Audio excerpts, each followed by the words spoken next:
பொது வேட்பாளர் முயற்சி தமிழ் இனத்துக்கு ஆபத்தே, அமைச்சர் டக்ளஸ் எச்சரிக்கை. தேர்தலில் போட்டியிடும் பிரதான வேட்பாளர்களுடன் தனித்தனியே பேச்சுவார்த்தை, சம்பந்தன் அறிவிப்பு. ரணில் ஜனாதிபதி, சஜித் பிரதமர், திட்டமிடும் எதிர்க்கட்சி. தேர்வு இல்லையேல் தொடர் வேலை நிறுத்த போராட்டம், கிராம உத்தியோகத்தர்கள் எச்சரிக்கை. இலங்கை வரும் ஜெய்சங்கர் தமிழ் கட்சிகளையும் சந்திப்பார். சாவகச்சேரி டிரிஃபேக் கல்லூரியின் 150வது ஆண்டு நிறைவை முன்னிட்டு நடைபயணம். இனப்பிரச்சினைக்கு தீர்வு காணப்படும் வரை மாகாண சபை முறைமை தொடரும், அனுரகுமார திசாநாயக்க. தீபச்செல்வனை மீண்டும் விசாரணைக்கு அழைத்த டிஐடி. தொடர்பான விரிவான செய்திகள். ஜனாதிபதி தேர்தலில் தமிழ் பொது வேட்பாளர் அவசியமில்லை என்றே நினைக்கின்றேன். அந்த முயற்சியானது தமிழ் மக்களுக்கு பயனற்றது மாத்திரமல்ல, அது பாதிப்பை ஏற்படுத்தும் என அமைச்சர் டக்ளஸ் தேவானந்தா தெரிவித்தார். யாழ்ப்பாணத்தில் உள்ள அவரது கட்சி தலைமை அலுவலகத்தில் நேற்று நடாத்திய ஊடக சந்திப்பின் போது அவர் இதனை தெரிவித்துள்ளார். எதிர்வரும் ஜனாதிபதி தேர்தலில் தமிழ் பொது வேட்பாளரை நிறுத்துவது தொடர்பில் சிலர் பேசி வருகின்றனர். அதற்கான முயற்சிகளும் எடுக்கப்பட்டு வருகின்றது என கூறப்படுகின்றது. ஆனால் என்னை பொறுத்தவரையில் தமிழ் பொது வேட்பாளர் என்பது அவசியமில்லை என்றே நினைக்கின்றேன். அந்த முயற்சியானது தமிழ் மக்களுக்கு பயனற்றது மாத்திரமல்ல, அது பாதிப்பை ஏற்படுத்தும். உண்மையில் தமிழ் மக்களுக்கு நீண்ட காலமாக இருந்து வருகின்ற பிரச்சனைகளை தீரா பிரச்சனைகளாக வைத்திருப்பதற்கான ஒரு முயற்சியாகவே இதனை நான் பார்க்கின்றேன். இவர்கள் எல்லோரையும் உருளைக்கிழங்கை போல் மூட்டையில் ஒன்றாக கட்டி வைத்திருந்தாலும் இன்றைக்கு பிரபாகரன் இல்லாத சூழலில் ஒவ்வொன்றும் ஒவ்வொரு திசைக்கு உருண்டோடியது போன்று சிதறுபட்டு இருக்கின்றனர். இவ்வாறான நிலைமையில் இவர்களுக்குள் ஐக்கியம், ஒற்றுமை எங்கே இருக்கிறது? பல வருடங்களாக இப்படி கட்டி வைத்து என்ன கிடைத்தது? அழிவை கட்டுப்படுத்த முடிந்ததா அல்லது முன்னேற்றம் ஏதும் வந்ததா? ஒன்றும் இல்லாத நிலையில் இப்போது தேர்தல் வருகின்றபடியால் மீண்டும் அதை பற்றி பேசுகின்றனர் என தெரிவித்துள்ளார். ஜனாதிபதி தேர்தலில் போட்டியிடும் பிரதான வேட்பாளர்களுடன் தனித்தனியே பேச்சுவார்த்தையில் ஈடுபட உள்ளதாக இலங்கை தமிழரசு கட்சியின் சிரேஷ்ட தலைவரும் திருகோணமலை மாவட்ட பாராளுமன்ற உறுப்பினருமான சம்பந்தன் தெரிவித்துள்ளார். அத்துடன் ரணில், சஜித், அனுர் ஆகிய மூவரும் ஜனாதிபதி தேர்தலில் போட்டியிடப் போகிறார்கள் என்றால் அவர்கள் தமிழ் மக்களின் பிரச்சினைகளுக்கான தீர்வாக எவ்விதமான விடயங்களையும் கருமங்களையும் முன்வைக்கப் போகிறார்கள் என்பதை தமது விஞ்ஞாபனங்களில் வெளிப்படுத்த வேண்டும். அதன் பின்னர் எமது மக்களின் நிலைப்பாடுகளை புரிந்து நாம் யாரை ஆதரிப்பது என்பது குறித்து முடிவெடுப்போம் என அவர் குறிப்பிட்டுள்ளார். அடுத்த வாரம் அரசாங்க கணக்குகள் பற்றிய குழு அல்லது கோபா குழு பல அரசு நிறுவனங்களுக்கு அழைப்பு விடுத்துள்ளது. எதிர்வரும் வாரத்தில் 3 நாட்களுக்கு கோபா குழு கூட உள்ளதாக தகவல் வெளியாகியுள்ளது. அதன்படி நாளை மறுநாள் ஏற்றுமதி விவசாய திணைக்களத்தின் அதிகாரிகளும் 19ஆம் தேதி தொழிலாளர் திணைக்கள அதிகாரிகளும் அழைக்கப்பட்டுள்ளனர். மேலும் பொது நம்பிக்கை பொறுப்பாளர் திணைக்களத்தின் அதிகாரிகள் எதிர்வரும் 20ஆம் தேதி கோபா குழுவுக்கு அழைக்கப்பட்டுள்ளனர். அந்த அரசு நிறுவனங்களில் நிர்வாக திறன் மற்றும் நிதி ஒழுக்கம் குறித்து இதன்போது ஆராயப்படும் என பாராளுமன்ற தொடர்பாடல் திணைக்களம் தெரிவித்துள்ளது. ரணில் விக்ரமசிங்கே ஜனாதிபதியாகி சஜித் பிரேமதாஸ் பிரதமரானால் நாட்டிற்கு மிகவும் நல்லது என்றும் ரணில் விக்ரமசிங்கவும் அவரது கட்சியும் ஒரே சித்தாந்தத்தை கொண்டே செயற்படுகின்றார்கள் எனவும் ஐக்கிய மக்கள் சக்தியின் நாடாளுமன்ற உறுப்பினர் ராஜித சேனாரத்ன தெரிவித்துள்ளார். செய்தியாளர் சந்திப்பில் கலந்து கொண்டு உரையாற்றும் போது இந்த கருத்தை வெளியிட்டுள்ளார். நாடு இப்போது இருக்கும் இடத்திலிருந்து கொஞ்சம் கூட மாறினால் நாட்டின் போக்கு மாறிவிடும். இதனால் சர்வதேச நாணய நிதியம் நாட்டை விட்டு வெளியேறும் சூழல் ஏற்படும். இலங்கையால் சர்வதேச கடன் மீள் செலுத்துகையிலிருந்து ஒரு படி கூட முன்னேற முடியாத நிலை காணப்படுகின்றது. பல்வேறு தேரர்கள் கூறும் பொய்யான கதைகளை கணக்கில் எடுத்துக்கொள்ள முடியாது. ஜனாதிபதியும் மத்திய வங்கியும் இணைந்து செயற்படுவதன் மூலம் நாட்டுக்கு பலன் கிடைத்துள்ளது. நாடு பங்குரோத்து நிலைக்கு தள்ளப்பட்டால் அங்கு எந்த கட்சி ஆட்சி அமைத்தும் பயனில்லை. ரணில் விக்ரமசிங்க ஜனாதிபதியாகி சஜித் பிரேமதாசா பிரதமரானால் நாட்டுக்கு மிகவும் நல்லது என தெரிவித்துள்ளார். எதிர்வரும் 24ஆம் தேதி தமது கோரிக்கைகளுக்கு உரிய தீர்வு வழங்கப்படாவிட்டால் தொடர் வேலைநிறுத்த போராட்டத்தில் ஈடுபட நேரிடும் என கிராம உத்தியோகத்தர்கள் எச்சரிக்கை விடுத்துள்ளனர். இலங்கை ஐக்கிய கிராம உத்தியோகத்தர்கள் சங்கத்தின் தலைவர் நந்தன ரணசிங்க இதனை அறிவித்துள்ளார். எதிர்வரும் 24ஆம் தேதி ஜனாதிபதி காரியாலயத்தில் தங்களது பிரச்சினைகள் குறித்து அரசாங்கத்துடன் பேச்சுவார்த்தை நடத்த உள்ளதாக தெரிவித்துள்ளார். தற்போது சட்டப்படி வேலை என்ற தொழிற்சங்க நடவடிக்கை முன்னெடுக்கப்பட்டு வருவதாக கூறியுள்ளார். சம்பளம், கொடுப்பனவு போன்றவற்றை மறுசீரமைத்தல் உள்ளிட்ட சில கோரிக்கைகளை கிராம உத்தியோகத்தர்கள் முன்வைத்துள்ளனர்.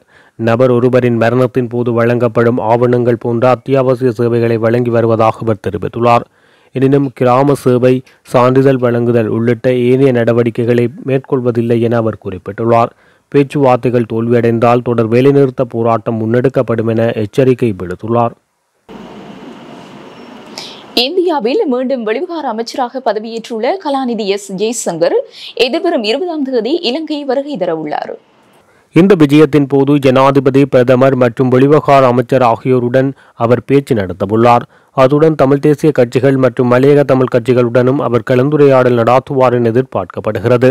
இந்த விஜயத்தின் போது இலங்கையில் இந்திய முதலீடுகள் மூலம் மேற்கொள்ளப்படும் அபிவிருத்தி திட்டங்கள் விரைவாக மீண்டும் ஆரம்பிப்பது தொடர்பில் அவர் கவனம் செலுத்துவார் என தெரிவிக்கப்பட்டுள்ளது. உலக தமிழ் பண்பாட்டு இயக்கத்தின் பொன்விழா மற்றும் 17வது பண்பாட்டு மாநாடு நேற்று முன்தினமும் நேற்றும் 2 அமர்வுகளாக யாழ் மாவட்டத்தில் இடம்பெற்றது. உலகத்தமிழ் பண்பாட்டு இயக்கம் மற்றும் உலகத்தமிழ் பண்பாட்டு மையம் இணைந்து நடாத்திய இந்த நிகழ்வில் 4வது உலக தமிழாராய்ச்சி மாநாட்டு நினைவாலயத்தில் மலரஞ்சலி செலுத்தப்பட்டதை தொடர்ந்து நிகழ்வுகள் ஆரம்பமாகியது. குறித்த நிகழ்வுக்கு சிறப்பு விருந்தினராக முன்னாள் பாராளுமன்ற உறுப்பினர் மாவை சேனாதிராஜா கலந்து கொண்டார். முதலாம் நாள் அமர்வானது நேற்று முன்தினம் யாழில் உள்ள திவ்ய மஹால் தனியார் விடுதியில் மதியம் 2:30 மணிக்கு ஆரம்பமாகி இரவு 8 மணி வரை இடம்பெற்றது. இதில் விருந்தினர்களின் உரையை தொடர்ந்து மாநாட்டு மலர் வெளியிடப்பட்டது. தொடர்ந்து 2024ஆம் ஆண்டுக்கான விருதுகள் வழங்கி வைக்கப்பட்டன. 2ஆம் நாள் அமர்வு நேற்றைய தினம் யாழ் மத்திய கல்லூரியில் காலை 9 மணிக்கு ஆரம்பமாகி மாலை 3 மணி வரை இடம்பெற்றது. மாநாட்டின் தீர்மானங்கள், நூல் வெளியீடு மற்றும் காலை நிகழ்வுகளுடன் மாநாடு நிறைவடைந்தது. இந்த மாநாட்டில் மத தலைவர்கள், வெளிநாடுகளிலிருந்து வருகை தந்த பேராசிரியர்கள், வடக்கு கிழக்கில் உள்ள புத்திஜீவிகள், உலக தமிழ் பண்பாட்டு இயக்கத்தின் அங்கத்தவர்கள், தமிழ் அரசியல் பிரதிநிதிகள், பாடசாலை மாணவர்கள் உட்பட பலர் கலந்து கொண்டனர்.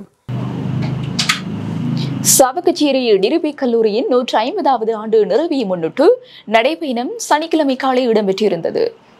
சாவகச்சேரி டிரிபே கல்லூரியின் 180வது ஆண்டு நிறைவை முன்னிட்ட நடைப்பயணம் நேற்று சனிக்கிழமை காலை இடம்பெற்றது. மீசாலை சந்தையில் காலை 7:30 மணியளவில் ஆரம்பித்த மேற்படி மாபெரும் நடைப்பயணம் ஏனையின் வீதியூடாக காலை 9 மணியளவில் பாடசாலையை வந்தடைந்தது. மேற்படி நடைப்பயணத்தில் பாடசாலையின் அதிபர், ஆசிரியர்கள், மாணவர்கள், பழைய மாணவர்கள், பாடசாலையின் சாரணர் அணியினர், பேண்ட் அணியினர், விளையாட்டு அணியினர், சுற்றாடல் முன்னோடி கழகத்தினர், புத்தாக்க கழகத்தினர் என பலரும் கலந்து சிறப்பித்தனர். மியான்மரில் சைபர் கிரைம் என்ற இணைய குற்ற முகாம்களில் தற்போது பலவந்தமாக தடுத்து வைக்கப்பட்டுள்ள பல இலங்கையர்கள் விரைவில் விடுவிக்கப்படலாம் என வெளிவிவகார ராஜாங்க அமைச்சர் தாரக பாலசூரிய நம்பிக்கை வெளியிட்டுள்ளார். இந்த முக்கியமான விடயம் தொடர்பில் மியான்மரில் இடம்பெற்ற கலந்துரையாடலின் பின்னர் நாடு திரும்பிய அமைச்சர் கட்டுநாயக்க விமான நிலையத்தில் வைத்து தெரிவித்துள்ளார். குறித்த சைபர் முகாம்களில் தற்போது 49 இளைஞர்கள் தடுத்து வைக்கப்பட்டுள்ளனர். அத்துடன் சுமார் 53,000 சீன பிரஜைகள் உட்பட பல்வேறு நாடுகளைச் சேர்ந்த 1,00,000 இளைஞர்கள் இதேபோன்ற நிலைமைகளில் பலவந்தமாக அந்த முகாம்களில் தடுத்து வைக்கப்பட்டுள்ளனர் என ராஜாங்க அமைச்சர் தாரக பாலசூரிய தெரிவித்துள்ளார். சிங்கள தமிழ் முஸ்லிம் சமூகங்களுக்கு இடையில் நல்லிணக்கத்தை ஏற்படுத்த புதிய முறைமை கண்டறியப்படும் வரை தேசிய மக்கள் சக்தி அரசாங்கத்தின் கீழ் மாகாண சபை முறைமை தற்போதைய வடிவத்திலேயே தொடரும் என தேசிய மக்கள் சக்தியின் தலைவர் அனுருகுமார திசாநாயக்க தெரிவித்துள்ளார். லண்டனில் நடைபெற்ற மக்கள் சந்திப்பில் உரையாற்றிய அவர் தேசிய பிரச்சினைக்கு மாகாண சபை முறைமையை தீர்வாக ஒருபோதும் ஏற்றுக்கொள்ள முடியாது என குறிப்பிட்டுள்ளார். இந்த நிலையில் மாகாண சபையானது தமக்கு கிடைத்த உரிமை என தமிழ் மற்றும் முஸ்லிம் சமூகங்கள் நம்புகின்றன. எனவே அந்த முறைமையை நீக்குவது தேவையற்ற பிரச்சினைகளை உருவாக்கும். இனப்பிரச்சினைக்கு இடைக்கால தீர்வாக மாகாண சபை முறைமை தொடர்ந்து முன்னெடுக்கப்படும். எனினும் அது நிரந்தரமான தீர்வாகாது என்ற அடிப்படையில் நிரந்தர தீர்வை கண்டறியும் வரை அந்த முறையை தற்போதைய வடிவத்தில் தொடர்வதே தமது கட்சியின் கொள்கை என அனுரகுமார திசாநாயக்க தெரிவித்துள்ளார். யாழ்ப்பாணம் வயாவுடன் சுந்தரபுரம் மக்களை அமைச்சர் டக்ளஸ் தேவானந்தா சந்தித்து கலந்துரையாடியுள்ளார். உயர் பாதுகாப்பு வலயத்தில் உள்ள சில காணிகள் குறித்த பகுதி மக்களின் காணிகள் என்பதால் அவற்றுக்கு மாற்றீடாக 1980ஆம் ஆண்டுகளில் சுதந்திரபுரம் என்னும் கிராமம் உருவாக்கப்பட்டு காணிகள் வழங்கப்பட்டன. குறித்த காணியில் உள்ள ஆலயம் மற்றும் தற்போதும் காணி இல்லாமல் இருப்பவர்கள் தமது பிரச்சினைகளை தீர்க்குமாறு கூறி அமைச்சர் டக்ளஸ் தேவானந்தாவுக்கு அழைப்பு விடுத்தனர். நேற்றைய தினம் குறித்த மக்களை சந்தித்து கலந்துரையாடிய அமைச்சர் பிரதேச செயலகம் ஊடாக மக்களுக்கு காணிகளை பெற்றுக் கொடுப்பதுடன் கோவில் சம்பந்தப்பட்ட பிரச்சினைகளுக்கும் தீர்வு பெற்று தர முடியும் என தெரிவித்துள்ளார். சுதந்திரபுர மக்கள் தாங்கள் எதிர்கொள்ளுகின்ற பிரச்சனைகள் தொடர்பாக அழைத்திருந்தனர். அப்போ அங்கு வந்து அவர்களோடு கலந்துரையாடிய போது அவர்களுக்கு இந்த தங்களுடைய பகுதியில் இருக்கக்கூடிய கோயிலுக்கு ஒரு பொருத்தமான காணியை ஒதுக்கி தருமாறும் கேட்டிருந்தனர். அதுபோல் இங்கு அந்த காணி பிரச்சனைகள் இருக்கின்றபடியினால் பிரதேச செயலாளரோடு கலந்துரையாடி இங்கே இருக்கக்கூடிய வெற்று காணிகளை அல்லது அதை அபகரிச்சிருக்கிறவர்களுடைய விவரங்களையும் எடுக்க சொல்லியிருக்கின்றேன். அதுகளை ஆராய்ந்து பார்த்து அந்த பொருத்தமானவர்களுக்கு சரியானவர்களுக்கு அந்த காணி பங்கிடப்படும். எழுத்தாளர் தீபச்செல்வனை மீண்டும் விசாரணைக்கு வருமாறு பயங்கரவாத தடுப்பு பிரிவு எழுத்துமுள்ள அழைப்பு விடுத்துள்ளது. எதிர்வரும் 24ஆம் தேதி மீண்டும் விசாரணைக்கு வருமாறு பயங்கரவாத தடுப்பு பிரிவு அழைத்துள்ளதாக தீபச்செல்வன் தெரிவித்துள்ளார். ஈழத்தின் மூத்த எழுத்தாளரின் புத்தக வெளியீட்டை நடாத்தியமைக்காக கடந்த ஏப்ரல் 11ஆம் தேதி தீவிர விசாரணைக்கு தாம் உட்படுத்தப்பட்டிருந்த நிலையில் மீண்டும் இவ்வாறு விசாரணைக்கு அழைப்பு விடுக்கப்பட்டுள்ளதாக அவர் தெரிவித்துள்ளார். கலை இலக்கியவாதிகள் மீது மேற்கொள்ளும் இத்தகைய அடக்குமுறைகள் இலங்கை தீவில் படைப்பு சுதந்திரம் எதிர்கொண்டுள்ள அவல நிலையை காட்டி நிற்பதாக தீபச்செல்வன் குறிப்பிட்டுள்ளார். இத்துடன் ஜெஃப்னக்லரியின் மதிய நேர பிரதான செய்திகள் நிறைவடைகின்றன. மேலதிக செய்திகளை அறிந்து கொள்ள www.jeffnaglery.lk என்ற இணையதளத்தின் ஊடாக இணைந்து கொள்ளுங்கள்.